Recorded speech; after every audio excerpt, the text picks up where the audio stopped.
स्थानिक स्वराज्य संस्था निवडणुकीची लगबग खरं तर सुरू झालेली आहे. राजकीय पक्षांकडून या निवडणुकीसाठी तयाऱ्या आता करण्यात येत आहे. परभणीत करुणा मुंडे आज आल्या होत्या. त्यांनी आढावा बैठक घेतली खरं तर त्यांच्या पक्षाची, आणि येत्या निवडणुकी संदर्भामध्ये त्यांची काय स्थिती असणार, भूमिका पक्षाची काय असणार हे आपण जाणून घेऊया. करुणा मुंडे माझ्यासोबत आहे. ताई, परभणीला आले तुम्ही, आढावा बैठक घेतली पदाधिकाऱ्यांची, काय पक्षाची नेमकी भूमिका असणार आहे स्थानिक स्वराज्य संस्था निवडणुकीत? स्वराज्य शक्ती सेना सगळी स्थानिक निवडणूक जी आहे, जिल्हा परिषद, पंचायत समिती, नगरपालिका सगळी लढवणार आहे.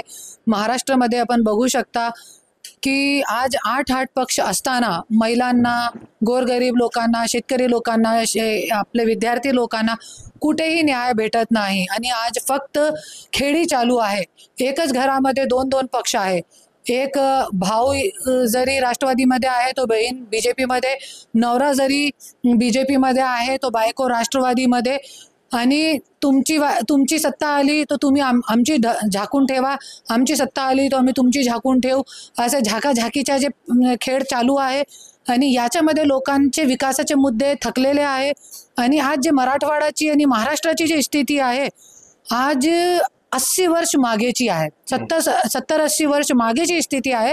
त्याच्यासाठी जे स्वराज्य शक्ती सेना आहे, पूर्ण स्थानिक मुद्दे घेऊन स्थानिक निवडणूक लढणार आहे.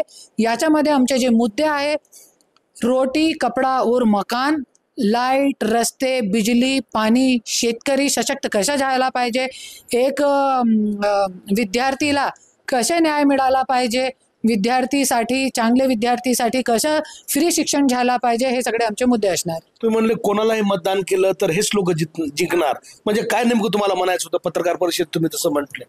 जसं की मी सांगितलं, कोणालाही जरी मतदान केला तो आज तुम्ही जसे बघू शकता, राहुल गांधीने खूप मोठा निकाळलेला आहे की मृत लोकांचे पण मतदान करून घेता. आणि एक व्यक्तीचे 6-6, 10-10 मतदान आहे. आणि एक घरामध्ये 40-40, 50-50 मतदान आहे. तो असे मतदानाचा जे घोटाळा आहे ते तो आहेच. पण जसं मी सांगितलं की एक घरामध्ये राष्ट्रवादी पण आहे, बीजेपीमध्ये आहे. आणि तिथे पॉवरफुल, जिथे जसे आता आमचे बीडमध्ये आहे, संदीप क्षीरसागर आहे आणि योगेश क्षीरसागर आहे. एक राष्ट्रवादीमध्ये, एक बीजेपीमध्ये. परलीमध्ये तुम्ही बघा, धनंजय मुंडे राष्ट्रवादीमध्ये, पंकजाताई बीजेपीमध्ये है ना. आपले बारामती पण मते पण ते तसंच आहे, राष्ट्रवादी आणि बीजेपी. सगळीकडे आपल्या उस्मानाबादमध्ये पण तसंच, नवरा बीजेपीमध्ये, राष्ट्रवादीमध्ये बायको.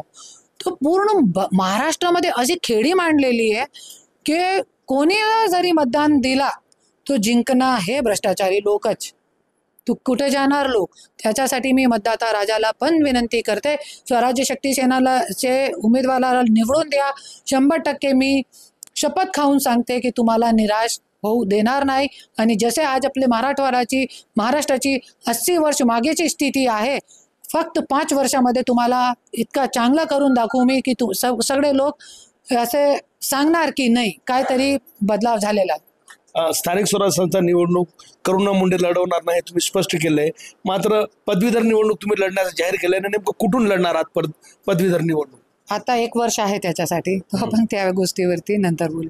सध्या स्थानिक स्वराज्य संस्था निवडणूक लढणार नाही, स्थानिक स्वराज्य निवडणूक नाही लढणार. आपल्या उमेदवाराला जे आहे मी पाठबळ देणार आहे त्याच्यामध्ये. विरोधक खास करून महाविकास आघाडी, त्यात राज ठाकरे आणि उद्धव ठाकरे सातत्यानं निवडणूक याद्यामध्ये घोळ असल्याचं कांगवा करत आहे, आरोप करत आहे. निवडणूक टाळा असं त्यांचं म्हणणं होतं. मात्र आता निवडणूक जाहीर होणार आहेत. तुम्हाला काय वाटतं, निवडणूक याद्यामध्ये दुबार नावे समाविष्ट करण्यात आलेली आहेत का? नाही, आता काय परिवर्तन झालेला नाही आहे. माझं तो एकच म्हणणं आहे, जरी खरंच करायचं आहे काहीतरी, आज माझ्या पक्षाची तो इतकी मोठी ताकद नाहीये, पर जरी असते तो मी ये निवडणूक मतलब होने नहीं देती मैं. यदि मेरे पक्ष की इतनी बड़ी ताकत होती तो मैं निवडणूक होने ही नहीं देती, जब तक मतदार यादी में सबके नाव सही नहीं आते. और मी स्वतः जवळून बघितलेला आहे, परलीमध्ये मृत लोकांचं पण मतदान झालेलं आहे, जवळून बघितलेलं आहे.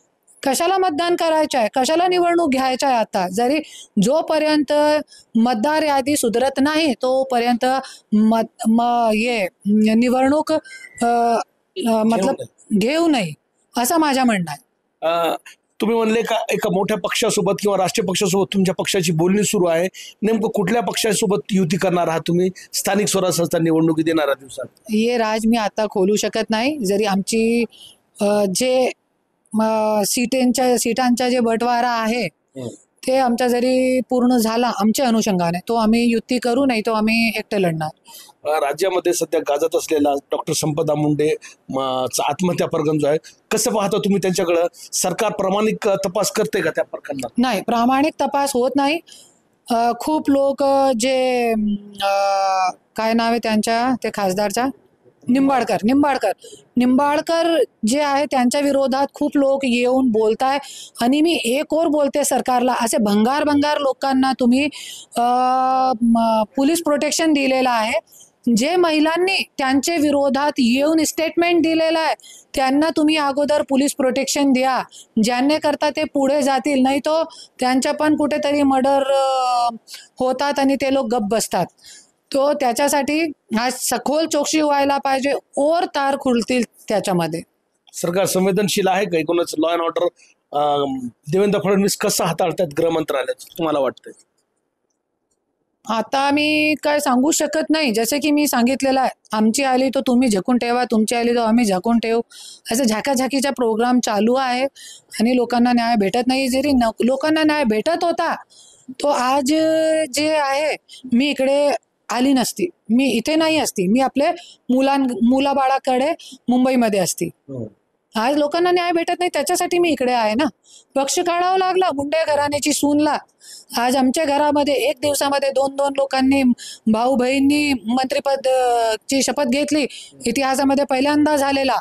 पण जरी स्वतःची घरची महिलाला तुम्ही न्याय देऊ शकत नाही तर तुम्ही कोणाला देणार? त्याच्यासाठी मंत्रिपद आम्ही काढून टाकला.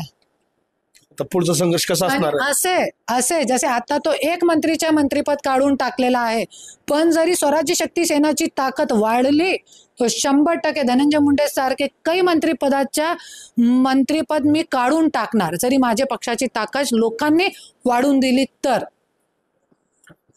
करुणा मुंडे होत्या. खरं तर विविध विषयांवरती त्यांनी या प्रश्नांची उत्तरे दिली आहे. येणाऱ्या स्थानिक स्वराज्य संस्था निवडणूक त्यांचा पक्ष पूर्ण ताकदीने लढणार आहे. मात्र स्वतः स्थानिक स्वराज्य संस्था निवडणूक न लढवता येणाऱ्या दिवसाची निवडणूक आहे ती निवडणूक लढवणार असल्याचं करुणा मुंडे यांनी स्पष्ट केले. तुर्तास एका मोठ्या पक्षासोबत बोलणी सुरू आहे, मात्र अद्याप त्या पक्षाचं नाव सांगण्यास त्यांनी नकार दिला आहे. कॅमेरा पर्सन सय्यद खिजरसह नझीर खान, TV9 मराठी, परभणी.